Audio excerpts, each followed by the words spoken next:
Two very important bills were tabled at the Western Cape Provincial Parliament last week. Western Cape seeks devolution.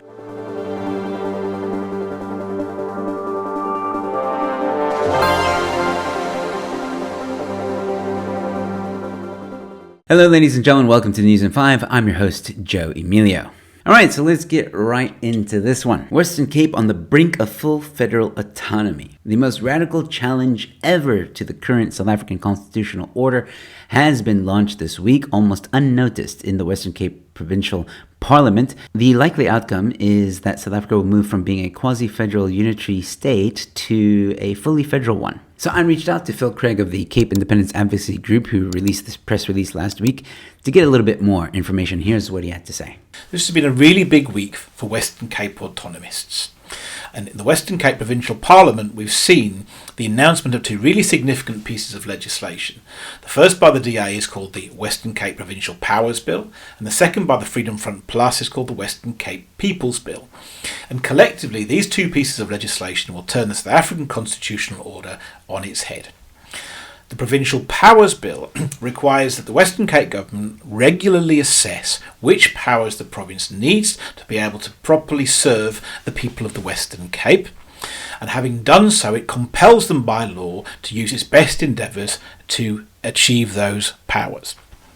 The Western Cape People's Bill then grants the Western Cape people the right to demand those powers by right. And it does this by affirming that the Western Cape people are a people in the context of international law, by virtue of being a people that they are entitled to claim the right of self-determination, which then is inalienable and undeniable, which means that the South African government has to grant it to them. And self-determination then can be exercised in the form of devolution of powers, full federal autonomy, or outright independence. And what we're likely to see in the first instance is the Western Cape achieving the full federal autonomy and South Africa moving from a quasi-federal state into a federal state. Now, unfortunately, there's still a long process to be done. Both pieces of legislation have been tabled in the WCPP, where the DA has an outright majority, as well as the support of other political parties in the WCDWG. That's the Western Cape Devolution Working Group. Federalism is therefore now a decision which rests firmly in the hands of the DA. Now, we all know the DA does believe in federalism, so it would be very odd if they didn't push for this. Federalism, that is. Provided that both bills are passed, a Western Cape Federal Autonomy Bill will be tabled in the NCOP using the mechanism provided in the Western Cape Provincial Powers Bill. Were the NCOP, or the National Parliament, to then vote against the Western Cape Federal Autonomy Bill, they would be denying the Western Cape self-determination, which is in direct contravention of the international treaty South Africa has signed, and would allow the Western Cape to petition the Constitutional Court and then, if necessary, the UN Court of Human Rights. So this is some big news. Things are moving forward for the Cape Independence movement and for federalism of the Western Cape. I don't think the DA is going to push for independence, but they're definitely going to push for federalism. I mean, one of the reasons why I think this is because I was at one of the Cape Independence marches where we wanted to hand over a memorandum to Alan Winde, but he was a bit of a no-show.